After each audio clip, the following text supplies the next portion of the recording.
오늘 저희들 함께 보실 하나님 말씀은 로마서 2장 1절에서 15절입니다. 하나님께서 각 사람에게 그 행한 대로 보응하시되 참고 선을 행하여 영광과 존귀와 썩지 아니함을 구하는 자에게는 영생으로 하시고 오직 당을 지어 진리를 따르지 아니하고 불의를 따르는 자에게는 진노와 분노로 하시리라.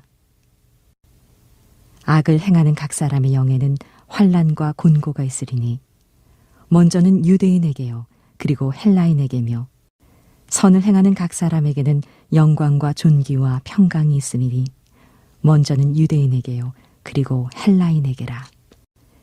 이는 하나님께서 외모로 사람을 취하지 아니하심이라. 무릇 율법 없이 범죄한 자는 또한 율법 없이 망하고 무릇 율법이 있고 범죄한 자는 율법으로 말미암아 심판을 받으리라. 하나님 앞에서는 율법을 듣는 자가 의인이 아니요 오직 율법을 행하는 자라야 의롭다 하심을 얻으리니 율법 없는 이방인이 본성으로 율법의 일을 행할 때에는 이 사람은 율법이 없어도 자기가 자기에게 율법이 되나니 이런 이들은 그 양심이 증거가 되어 그 생각들이 서로 혹은 고발하며 혹은 변명하여 그 마음에 새긴 율법의 행위를 나타내느니라. 우리는 누구나 하나님의 판단 앞에 서야 됩니다. 하나님이 판단하시는 그 판단은 무엇일까요? 우리는 때로 너무 쉽게 누군가를 판단하고 누군가를 정죄합니다. 그러나 분명한 것은 우리도 하나님의 심판대 앞에 섭니다. 하나님은 어떻게 판단하시느냐? 하나님은 진리로 판단하십니다. 표면적으로 보이는 그것이 아니라 그 속에 숨어있는 그 진리를 보십니다. 그래서 진리대로 판단하신다는 겁니다. 두 번째, 하나님은 행한 대로 판단하신다 말씀하고 있습니다. 6절에 보니까 6절 봉독합니다. 하나님께서 각 사람에게 그 행한 대로 보응하시되. 하나님께서 각 사람에게 행한 대로 보응하십니다.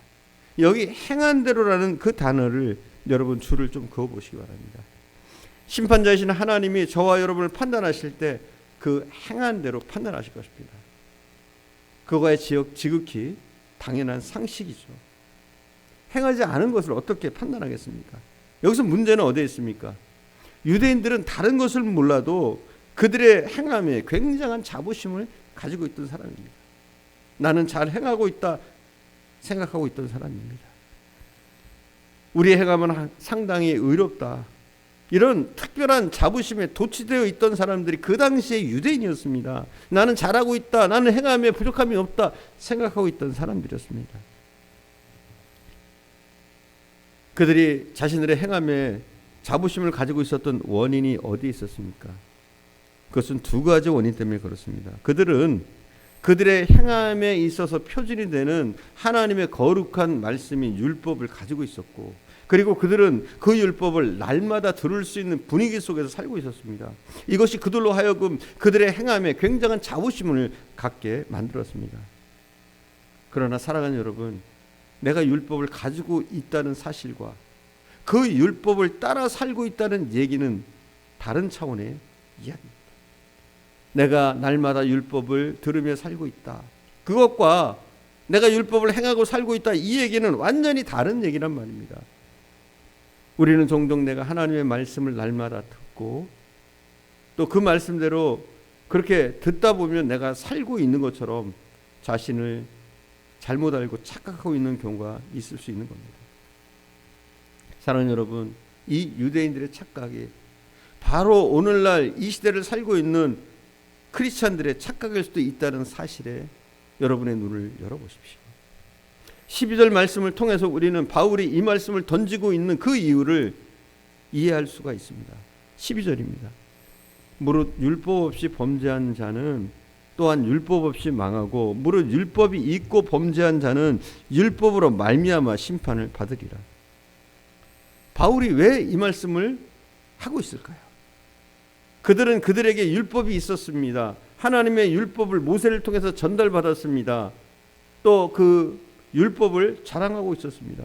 바울은 이렇게 말하고 있는 겁니다. 중요한 것은 율법을 소유하는 것이 아니라 율법대로 살고 있느냐가 중요하다는 것이죠. 그것대로 살지 못할 때 당신들이 자랑하고 있는 그 율법이 당신을 판단하게 됩니다. 이겁니다, 여러분. 심판의 날, 당신들은 바로 당신들이 자랑하는 율법 때문에 망할 것이다. 그 율법에 의해서 심판받는 사실을 기억해라. 이렇게 말하고 있는 겁니다.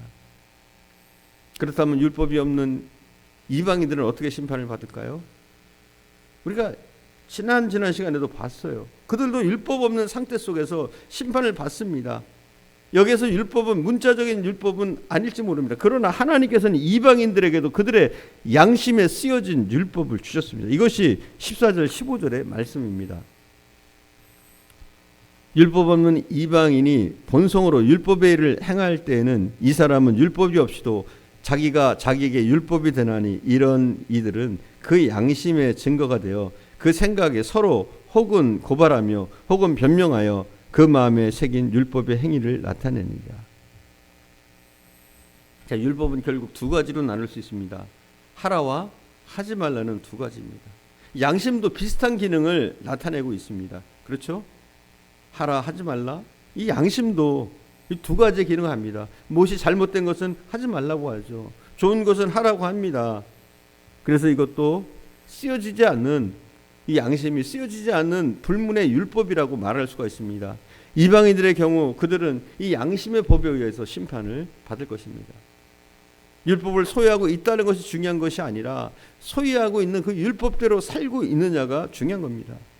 정말 예수를 믿지 않는 사람이 양심의 그 음성을 들으면서 그대로 살고 있다, 오히려 율법을 지키고 있는 사람들하고 동일한 의의가 되는 겁니다.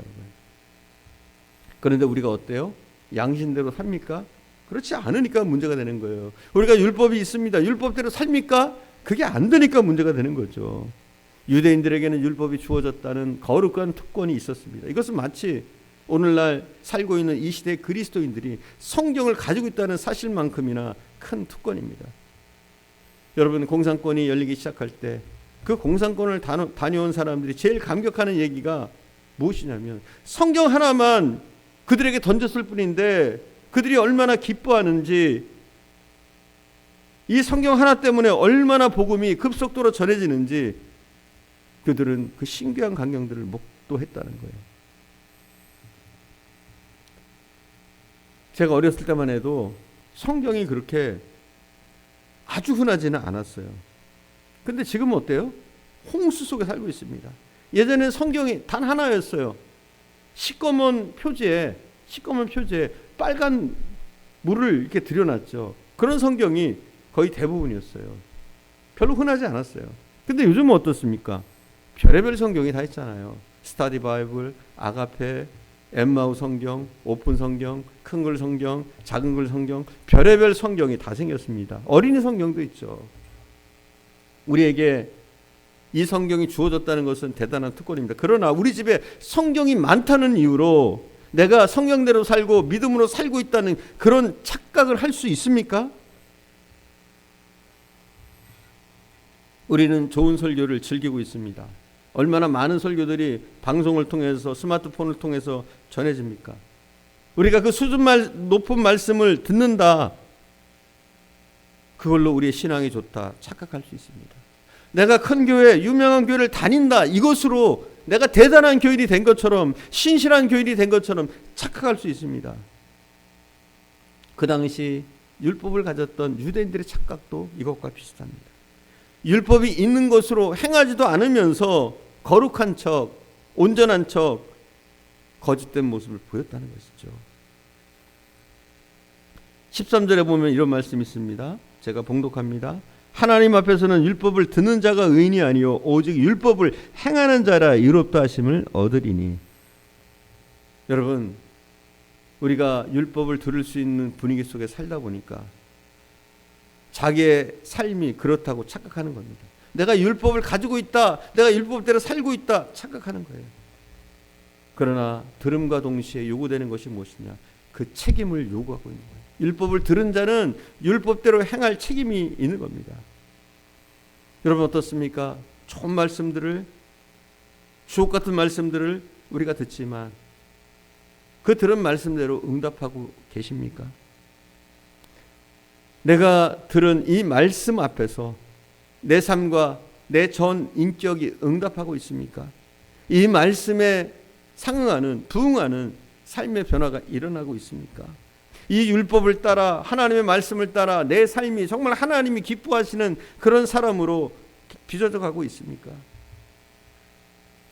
아니라면 우리는 이 유대인들의 실수를 여전히 범하고 있는 겁니다.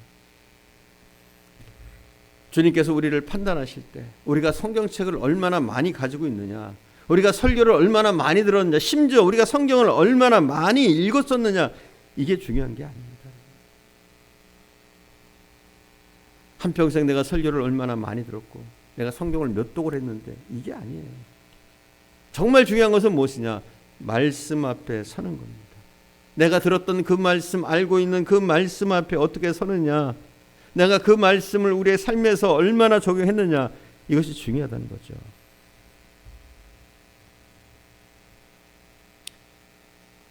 우리가 성경을 많이 가지고 있다고, 설교를 많이 들었다고 내가 의롭게 된다고 착각하지 마십시오. 내가 큰 교회를 다니고 있다고, 유명한 목사님의 교회에 다니고 있다고 나는 의롭게 여김을 받았다고 착각하지 마십시오. 그건 착각입니다. 아무도 온전히 행할 수 있는 자는 없습니다. 오직 하나님의 긍휼이 우리를 구원하실 뿐입니다. 여러분, 우리는 다 부족해요. 말씀을 들었지만, 말씀을 알지만, 수많은 주옥 같은 말씀을 들었지만 너무나 쉽게 우리의 결심은 허물어지고 말씀이 삶으로 변화되는 그 과정이 너무 어렵습니다. 삶으로 실천되는 그것이 너무나 어렵습니다. 그러나 우리는 이것을 해내야 돼요. 말씀을 알 뿐만 아니라 들을 뿐만 아니라 우리는 우리의 삶에서 그 말씀을 실천합니다. 그리고 우리가 이 말씀을 실천하는 데는 하나님의 긍휼과 자비가 필요합니다. 하나님의 도움이 필요합니다. 저와 여러분은 이렇게 하나님의 긍휼 가운데 내가 들었던 그 말씀들을 행하기 위해서 부단히 애쓰고 또 성령의 도움으로 능히 행하는 그런 귀한 믿음의 사람들이 되어줄 수 있기를 간절히 축원드립니다. 기도하겠습니다. 사랑하는 주님, 혹시 우리도 유대인들처럼 율법을 들은 것으로, 율법책을 본 것으로, 그것으로 만족하고 마치 내가 좋은 신앙인이 된 것처럼, 말씀대로 사는 신앙인이 된 것처럼 착각하는 삶을 살지 않도록 인도해 주옵소서. 우리가 말씀을 알고 배우고 읽고 많은 설교를 듣는 것도 중요하지만 우리에게 정작 중요한 것은 그 말씀대로 살려고 부단히 애쓰는 몸부림이 좀 있습니다. 연약하지만 하나님의 은혜 가운데, 하나님 주신 긍휼 가운데, 성령의 인도하심 가운데 우리가 말씀을 알 뿐만 아니라 깨달은 그 말씀을 가지고 삶의 현장에서 실천할 수 있는 저희들 되어줄 수 있도록 더욱더 큰 은혜를 내려주옵소서. 오늘도 함께 하신 주님께 감사드리며 우리 구주 예수님의 이름으로 기도드립니다. 아멘.